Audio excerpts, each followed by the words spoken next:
Magandang hapon po mga kababayan. Kayo'y nakikinig dito lamang sa Radyo Migrante. Ako po si Ani ng Radyo Migrante, mapapakinggan ngayong araw.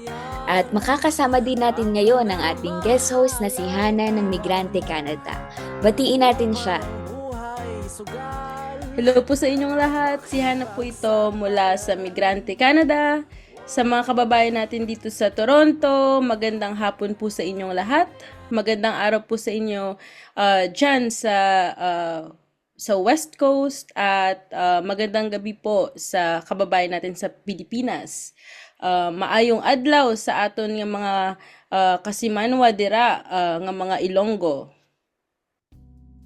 Ayan, narinig din natin ang boses sa wakas ni host Hana. Kaya samahan nyo kami sa ating episode 91 ngayong March 30, 2025 at ating alamin ang mga pangyayari sa ating komunidad dito sa Toronto at Pilipinas.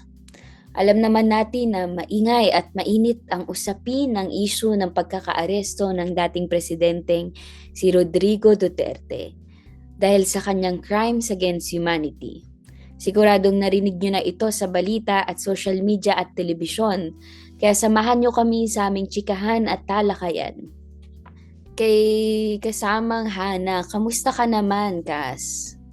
Ito medyo tinatrangkaso ngayon dahil nga sa pabago-bagong weather dito sa Toronto, no? Paulan-ulan. Ikaw, kamusta ka naman? Ako ay ayos lang din. Nabalitaan ko na nagsagawa kayo ng protesta nung nakaraan. Tungkol ay Duterte, maaari ka bang magkwento kamusta yung naging protesta nung na-cover nating protesta nung nakaraang linggo? Oo nga eh. Actually, back-to-back nga yung protesta dito sa Toronto, sa Bathurst and Wilson. So, noong March 14, no, yung globally coordinated Black Friday rally, bilang response sa pagka-aresto kay Duterte noong March 11, nagkaroon nga kami ng kilos protesta sa Bathurst and Wilson, kung saan dinaluhan ito ng marami nating mga allies at maraming mga kababayan natin ang nakipag-usap, nagtanong kung ano yung ginagawa natin doon sa may Bathurst and Wilson Parket. Ito ngang Black Friday sa mga kababayan natin na napadaan sa Bathurst and Wilson, baka nakita natin yung protesta na nagsindi tayo ng kandila para sa lahat ng mga biktima, sa lahat ng pamilya na naging biktima ng tinatawag na war on drugs. So, ayan. At naririnig natin ang salitang extrajudicial killings, no? Maikling trivia lang kung ano nga ba ang kahulugan nito at gaano kabigat ang kahulugan nito tungkol sa issue ng Oplantokhang o ng war on drugs, no?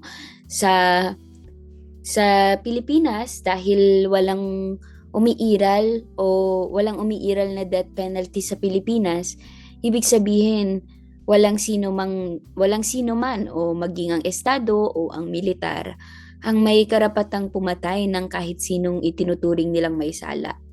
Kaya yun, tinatawag itong extrajudicial killings dahil ito ay pagpaslang na labag sa batas at nangyayari ng walang due process o hatol sa korte.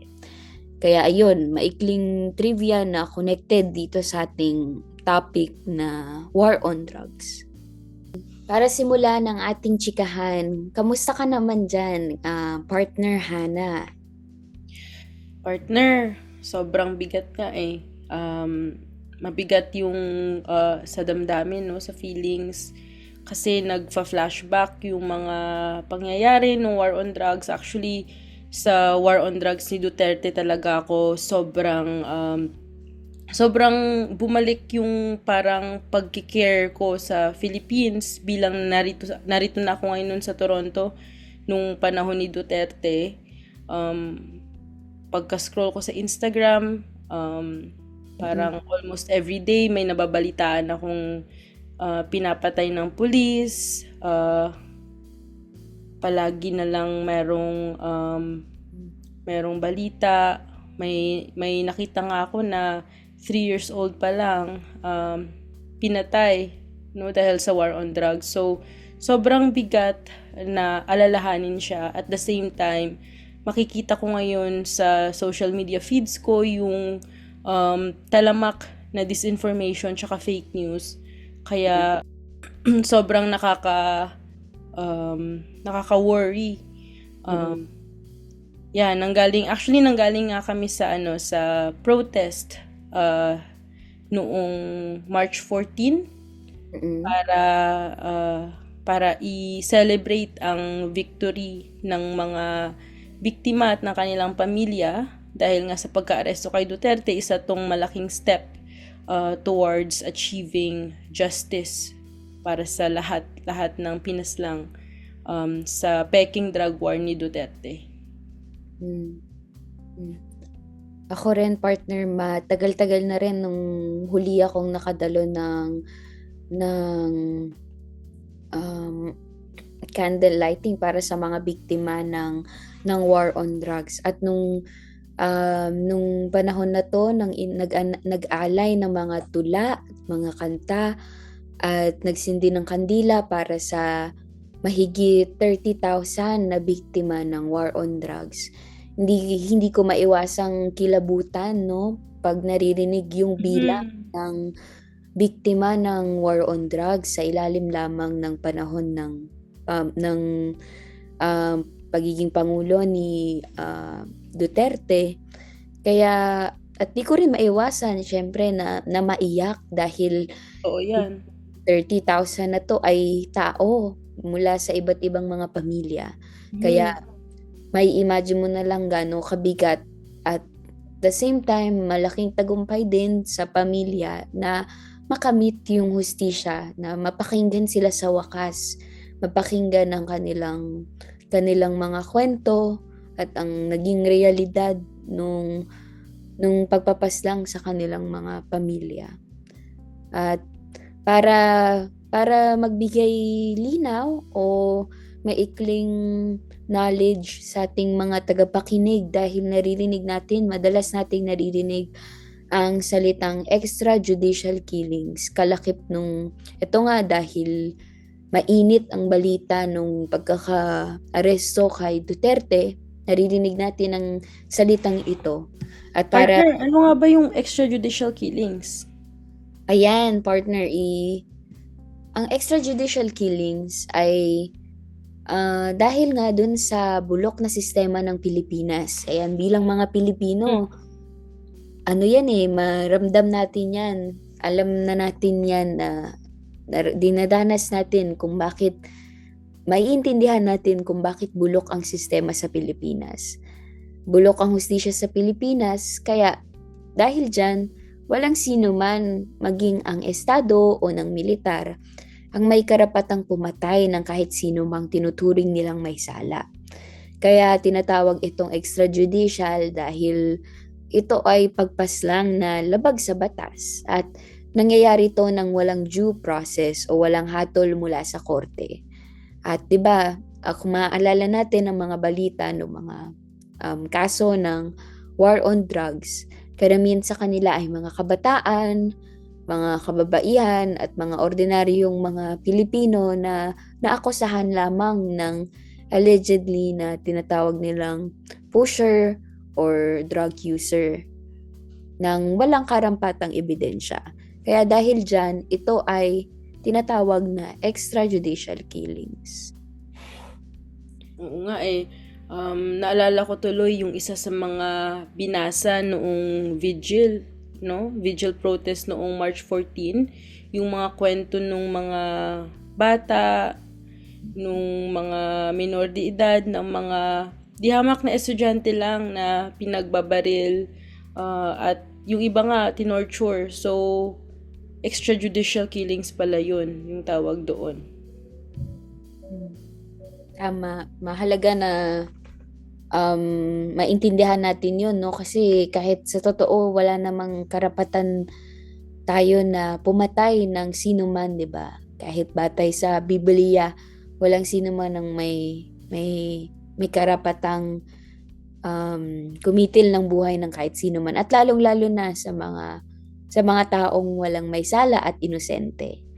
Kaya ayan, at nung nakaraan, netong linggo lamang, ngayong Sabado, ay naglunsad ng info picket ang ilang mga kababayan natin sa Batters and Wilson. At bakit nga ba ulit, partner?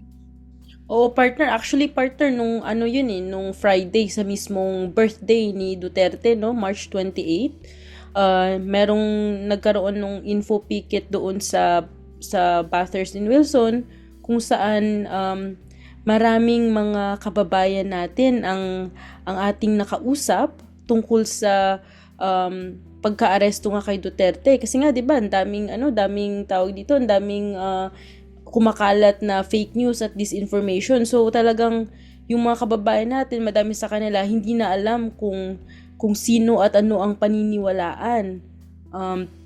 Kaya naman pumunta nga doon yung Bayan Toronto para hindi lang mga usap at para alamin kung ano yung mga hinaing ng mga kababayan natin, pero para iklaro kung ano nga ba ang tunay na nangyayari. Lalo na dito sa usapin nung gaya lang ng binanggit mo, yung due process, no? Marami sa kanila ang talagang kumikwestiyon sa due process na dinadanas ni Duterte. Pero kagaya nga rin nung sabi mo kanina, marami sa mga pinaslang extrajudicial killings, ibig sabihin nalabag ang kanilang karapatang pantao, inakusahan sila at hinatulan na rin doon din sa mismong pagkakaakusa na sila ay talagang guilty na at talagang worthy to be killed already. Ayan. Kaya bukod dyan, nung Biyernes, no, nanawagan din yung mga kababayan natin dahil ito rin yung ano ba yung relasyon nito sa kaarawan ni Duterte, no? Isa sa mga panawagan ng mga kababayan natin na mabigat sa kanila na i-celebrate kumbaga ang kaarawan ng taong may sala ng pagkakapaslang ng 30,000 na biktima ng war on drugs. Para sa kanila mahirap i-celebrate ito, lalo na sa mga nagluluksa. Ang hirap pagluksaan ng libo-libong mga kababayan nating na apektuhan ng war on drugs. Oo, partner. Actually, ang sabi nga nung mga kababayan natin na nakausap natin, sabi nila na tama lang na litisin, no? Naniniwala sila na dapat nga magkaroon ng hustisya, at para magkaroon ng hustisya, kailangan litisin si Duterte at panagutin sa lahat ng kanyang mga krimen. Hindi lang dun sa 6,000 na nireport ng pulis, kundi doon din sa umabot ng 30,000 plus na nirecord ng mga human rights watcher. Sa mga nakausap mo ba, partner, ano daw ang kanilang mga iba't ibang panawagan sa kaarawan ni Duterte maliban doon sa hustisya para sa mga biktima? Sa mga nakausap natin na mga dumalo dito sa info picket, isa sa kanilang mga panawagan ay yung panindigan ni Marcos, yung singilin din si Marcos sa nagpapatuloy na war on drugs, dahil usapin ng war on drugs ay nagpapatuloy pa rin siya. Marami nga katulad nitong yung nabanggit ni kasamang Hana, no, na 6,000 yung na-report ng mga pulis, pero sa katunayan ang pinaslang ay higit pa doon, triple pa doon, 'di ba? At kahit matapos ang termino ni Duterte ay nagpapatuloy ang war on drugs. Kaya isa sa panawagan ng mga dumalo doon ay itigil na ang war on drugs. Ayan. Oo, war on drugs na sa totoo ay war on the poor or war against the poor, no? Hindi lang actually dapat papanagutin. Ang sabi din dun ng mga dumalo sa info picket ay hindi lang daw dapat panagutin si Duterte, no? At singilin si Marcos sa mga pamamaslang nung war on drugs or sa ilalim ng war on drugs, kundi dapat panagutin din si Duterte, ang kanyang mga kasabwat, at ang administrasyong Marcos ay dapat i-hold accountable sa mga extrajudicial killings, sa mga pagka-aresto at peking gawa-gawang kaso, enforced disappearances na hindi kasama doon sa kasalukuyang iniimbestigahan ng ICC, or yung mga cases na sa kasalukuyan ay hindi pa na-file sa just sa hukuman or sa korte sa Pilipinas, no? So beyond the cases of the war on drugs, kailangan talagang tingnan sa kabuuan itong mga patuloy na human rights violations, at yung ugat nito, no, na kahirapan talaga. Ito yung kahirapan talaga, yung punot dulo ng lahat ng mga issues sa lipunan natin sa Pilipinas. Agree ka ba doon, partner? Agree ako doon, partner. Naniniwala ako na dapat tignan natin ang mga tao bilang hindi bilang kung sino sila, kung sila ba ay allegedly na pusher o drug user. Dapat natin tignan kung ano yung naging ugat nito, kung sakali mang nag-participate sila sa ganitong mga aktibidad. Ang dahilan pa rin nito ay yung kahirapan at kawalan ng trabaho sa Pilipinas. At karamihan sa kanila ay mula sa mga urban poor o mga mahihirap na lungsod, 'di ba? O area sa city, na sabi nga nila, 'di ba, kapag mas malaki yung pangangailangan mo, parang handa kang kunin anumang oportunidad. At ganun sa kanilang kalagayan, marami sa kanila ay natulak lang ng kahirapan upang matustusan yung kanilang pamilya. At dahil doon sa kanilang kagustuhan na makakain, ay marami sa kanila ay vulnerable sa ganitong aktibidad na nanggaling naman o inutos ng mga drug lords. Kumbaga sila ay nagamit lamang, 'di ba? Yeah.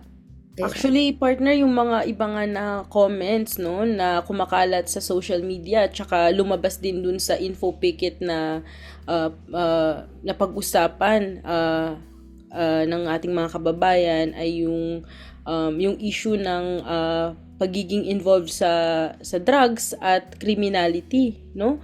Hindi naman kasi sinasabi ng mga biktima o ng mga human rights organizations na pag pinanagot si Duterte ay papakawalan na lahat ng mga kriminal. Ang hinihingi nga dito ay talagang magkaroon ng due process, no? Quote and quote, due process, para magkaroon ng tamang proseso sa paglilitis.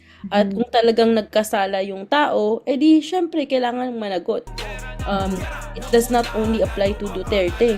Similar to those who have been allegedly or accused of criminalities, dapat nilitis sila. Pero yun nga, yung sa panahon ni Duterte, walang paglilitis na nangyayari. Walang paglilitis na nangyari, kundi pinatay na lang kaagad sila.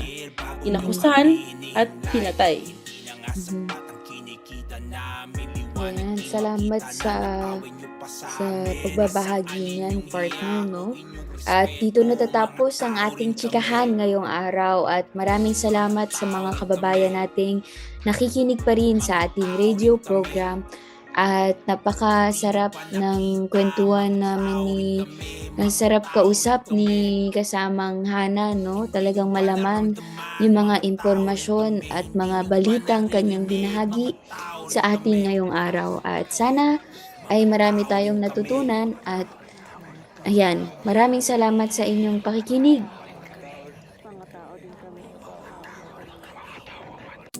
Patuloy po kayong nakikinig sa Radyo Migrante dito sa Toronto Space Filipino Community Program Vibe 105. At para naman sa ilang mga balita, partner, no? Balita ko, sumakses ang Migrante International at Bayan Muna laban sa mandatory advance SSS payments para sa mga paalis na OFW. Maaari ka bang magbahagi tungkol dito? Tama ka dyan, partner. Talaga namang sumakses nga ang Migrante International at Bayan Muna dito, kung saan yung pinasa. Actually, ito yung mandatory provision na talagang anti-OFW talaga to, no? Kung titingnan natin, ito ay pinasa sa panahon ni Duterte. Ito ay ang tinatawag na Social Security Act of 2018, kung saan ang batas na ito ay kinukumpel ang lahat na land-based OFW na mag-enroll at magbayad ng contribution sa SSS bilang quote-unquote self-employed members, at kung saan yung pati yung employer share nila sa contribution ay talagang kailangan nilang bayaran, at kailangan nila itong bayaran 3 months in advance na katumbas ng SSS contribution nila. Talagang pahirap ito sa ating mga kababayang OFW, kung saan sa panahon na kakailanganin naman nila itong mga SSS nila ay hindi or matagal bago nila makuha yung kanilang mga contributions, no? So malaking tagumpay ito sa ating mga kababayan. Malaking tinik ang natanggal sa ating mga kababayang OFWs, at talagang sinelebrate ito ng ating mga kababayan across the globe. Partner, meron din daw panawagan na Zero Remittance Week. Narinig mo ba ito, partner? Narinig ko nga yan, partner. Maaari mo bang i-share pa ano nga ba ang Zero Remittance Week? Ano nga ba ulit, partner, ang Zero Remittance Week? Ang Zero Remittance Week na ngayon ay pinatawag or tawag dito, in-announce ng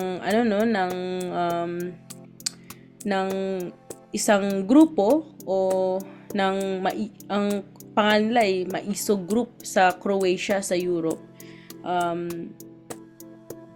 Pinanawagan ito ng grupo ng Maisog Group ng Croatia chapter sa Europe bilang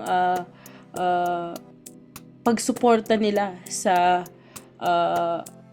pagpapauwi sa dating Pangulong Rodrigo Duterte. Itong grupo na to ay, kung tawagin, ay mga loyalist ni Duterte, no? Pero sa totoo lang, partner, ang Zero Remittance Week naman talaga ay isang political campaign na sinimulan noong 2008 pa ng International Migrants Alliance at ng Migrante International. Ginawa nila ito noong 2008 sa panahon ni Gloria Arroyo, at noong 2015, no, sa panahon ni dating Pangulong Aquino, no?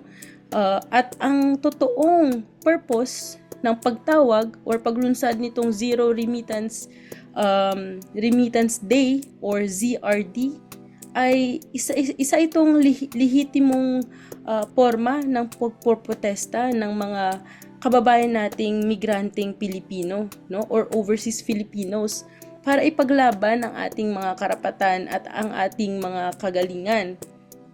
Ang purpose nitong Zero Remittance Day ay para ipakita Mhm. sa gobyerno na ang mga migranteng Pilipino, kung sila ay magkakaisa, ay talagang makukuha nila ang kanilang hinahangad na na mabuting tawag dito, um, na magpapabuti sa kanilang mga Agad. experiences. Isa itong political campaign na kung saan ang ginagamit ito ng mga nagkakaisang overseas Filipinos para mag-demand ng justice and accountability sa mga migranting manggagawa. At ang paghingi ng Zero Remittance Week para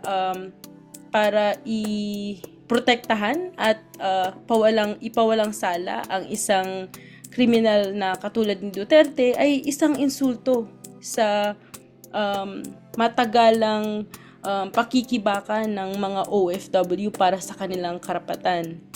Ang purpose ng ZRD ay ang pagpupush para sa hustisya, para sa karapatan ng mga manggagawa, at para sa pagbabago ng bulok na sistema, no?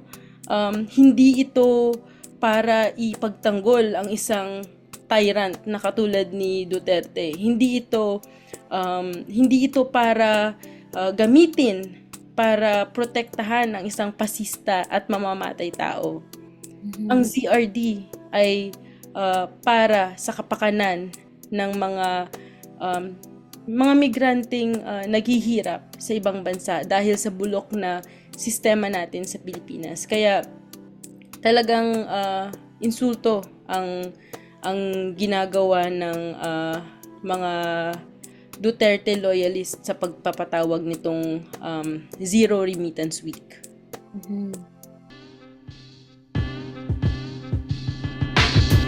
Madalas ka bang nag-aalangan kung maalwang buhay ay makakamtan, kung magandang bukas ay madaratnan, kung makatarungang kaunlaran ay mararanasan pa ng mga tulad mo, karaniwang tao, mga kayod kabayo, wala mang trabaho, mga tila pinagkakita ng pagbabago. Kamo, ginawa't ginagawa nyo ang lahat, butot balat banat, di pa rin makasapat. Paano aangat? Ultimo pangkain ay salat, wala nang mapasukan, hahamakin pang tamad. Pwes dapat maunawaan mo, hindi lang ikaw ang nagkakaganto. Krisis sa buong bayan nakadagan, kayang wakasan basta't laging tandaan.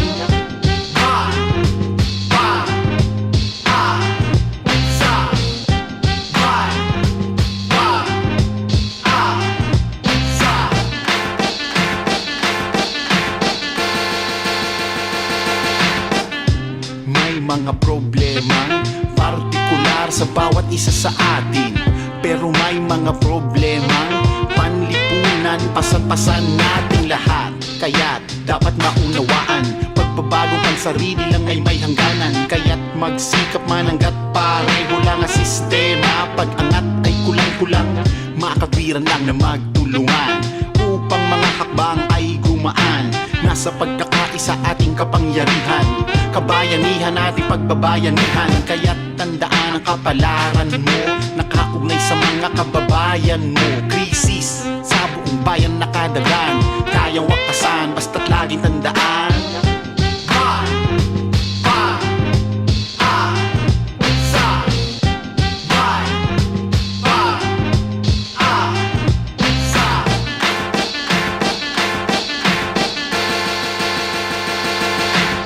May makabuluhang pagbabagong aanin basta't sama-sama. May makabuluhang pagbabagong aanin basta't sama-sama. May makabuluhang pagbabagong aanin basta't sama-sama. May makabuluhang pagbabagong aanin basta't sama-sama. May makabuluhang pagbabagong aanin basta't sama-sama. May makabuluhang pagbabagong aanin basta't sama-sama.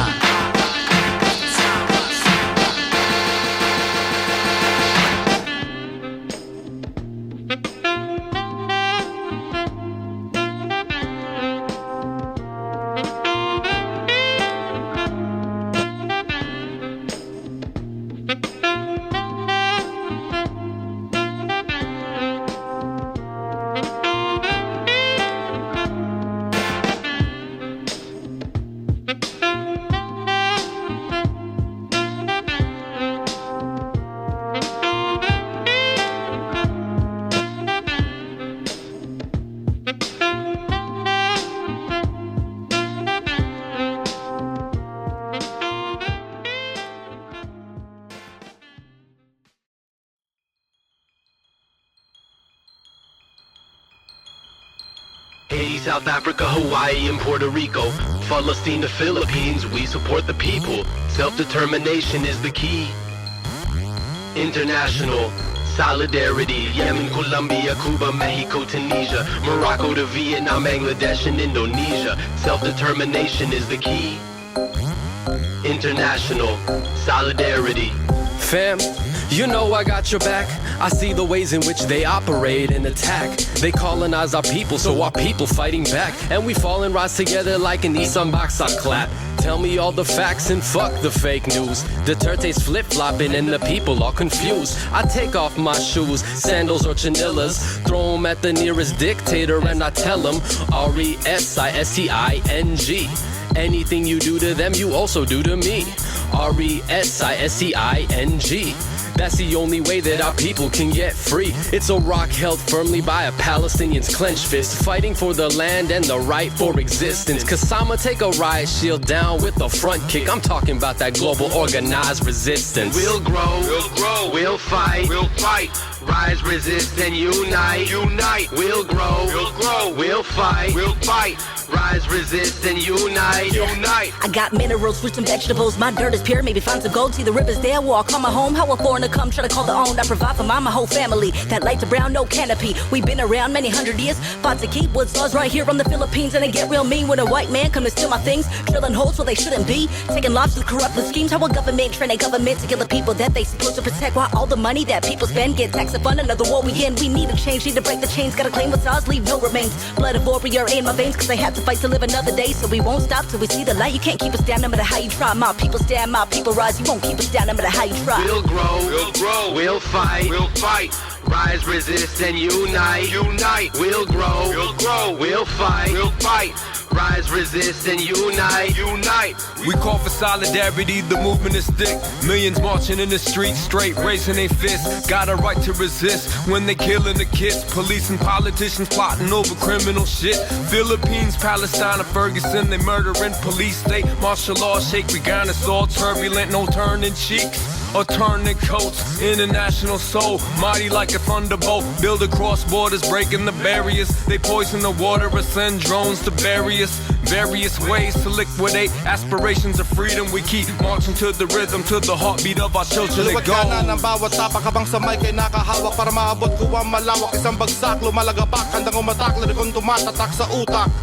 Balik na rin at sulok upang sistema ay mawasak. Dahil sa kahirapan nyo, natuto kaming lumaban. Makipagsabayan sa digmaan, harapin ang kamatayan. Handang ipaglaban ng bawat karapatan ng mamamayan. Dapat tayo lagi nagdadamayan kahit anuman tapatan para sa kalayaan ng bayan. We'll grow, we'll fight, rise, resist, and unite. We'll grow, we'll fight, rise, resist, and unite.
Government killing our people who done not a thing. Innocent families living through tragedies, hard as in pieces to know this is happening. Tell me what's it gonna take? What more do we gotta do to make it go away? Men are now in chains and it's inhumane that they live in this way. And it's never okay to pull families away. Stripping their rights, learning, giving out, take how they taking our money for war on drugs, funding the horror. I couldn't support our blood thicker than water. The sons and the daughters need love.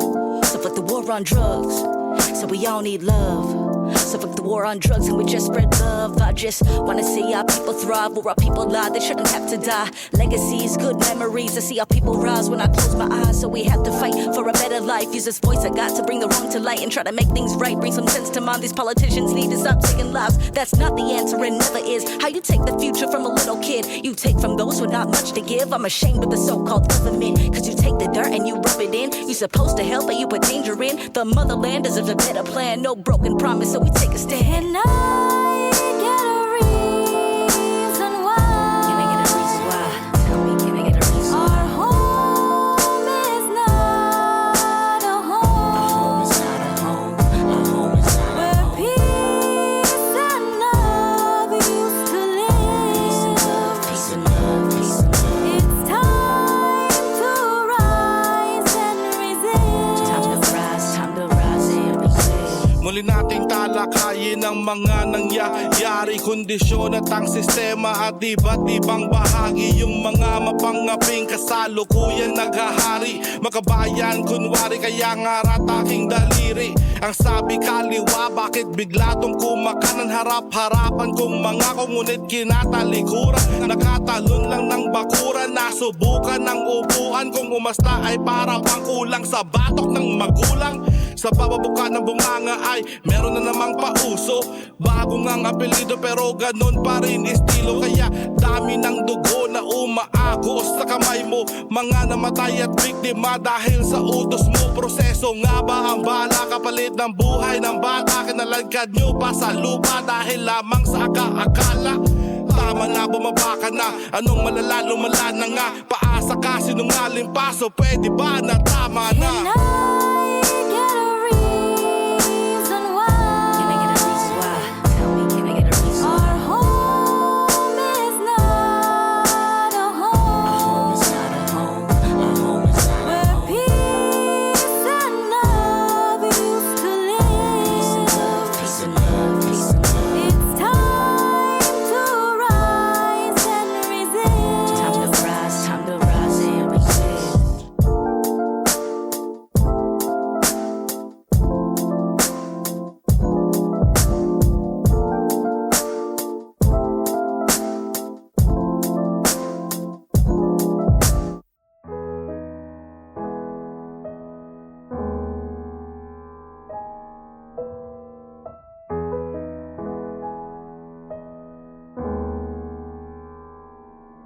Hawak ang iyong kamay sa paglapag sa mundong hindi tanggap ang ating pagsasama. Maraming salita sa harap, sa kanan at kaliwa, ngunit hindi matitinag. Ang puso natin handa. Sigaw nilang lahat. Bata pa kayo. Dami niyong kailangang malaman. Musmus pa lang kami. Ito na ang katotohanan.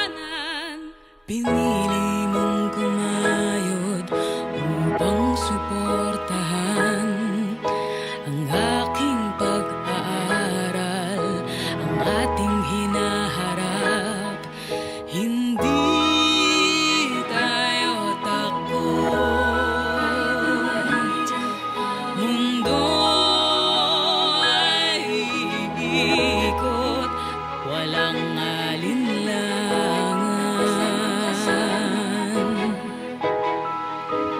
Kahit na gutom,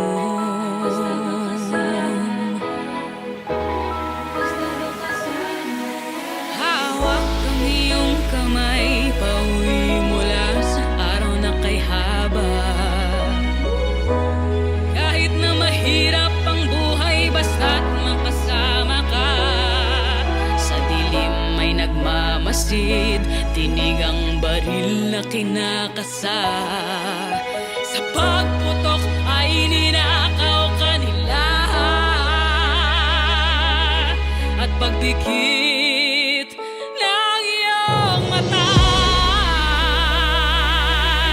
Hindi kita maiwan. Hindi kita maiwan. Nakikinig kayo dito lamang sa Radyo Migrante ng Vibe 105.5 FM. At syempre, to stay updated sa happening sa ating community, narito ang mga event at announcement. Kayo ho ba ay Filipino artist o parte ng isang cultural group or institution? May sign-on statement ang Migrante International para suportahan ang full and absolute clemency for Mary Jane Veloso. Babasahin ko po ang kanilang statement. We, the undersigned Filipino artists, including musicians, poets, writers, authors, actors, directors, theater practitioners, visual artists, filmmakers, and cultural workers, stand in unwavering support and solidarity for Mary Jane Veloso. We call on President Marcos Jr. to release Mary Jane Veloso from the Correctional Institute for Women in the Philippines by full and absolute executive clemency. Makukuha po ang sign-on statement na ito sa https://bit.ly/artists for Mary Jane. Uulitin ko po, ang website kung saan makikita ang sign-on statement ay bit.ly/artists ARTISTS number 4 Mary Jane MARYJANE. Interesado po ba kayong maging bahagi ng Radyo Migrante? Halina't sumali sa Radyo Migrante Collective. Message nyo lang kami sa aming social media accounts. Madali lang po kaming hanapin. At dito nagtatapos ang isa na namang makabuluhang episode ng Radyo Migrante. Ipagpapatuloy natin ito next week kung saan pag-uusapan natin ng iba't ibang balita at kwentuhan dito sa Vibe 105.5 FM. Sa tulong ng mga kababayan natin na bumubuo ng Radyo Migrante, kay Carl Ramirez para sa kanyang mga kanta, Migranteng Pilipino, at higit sa lahat, sa inyo pong mga nakikinig sa Radyo Migrante tuwing linggo mula 1:00 hanggang 2:00 ng hapon. Maraming salamat po. Hanggang sa susunod mga kababayan, muli, mabuhay po kayo at mabuhay ang bayang Pilipinas.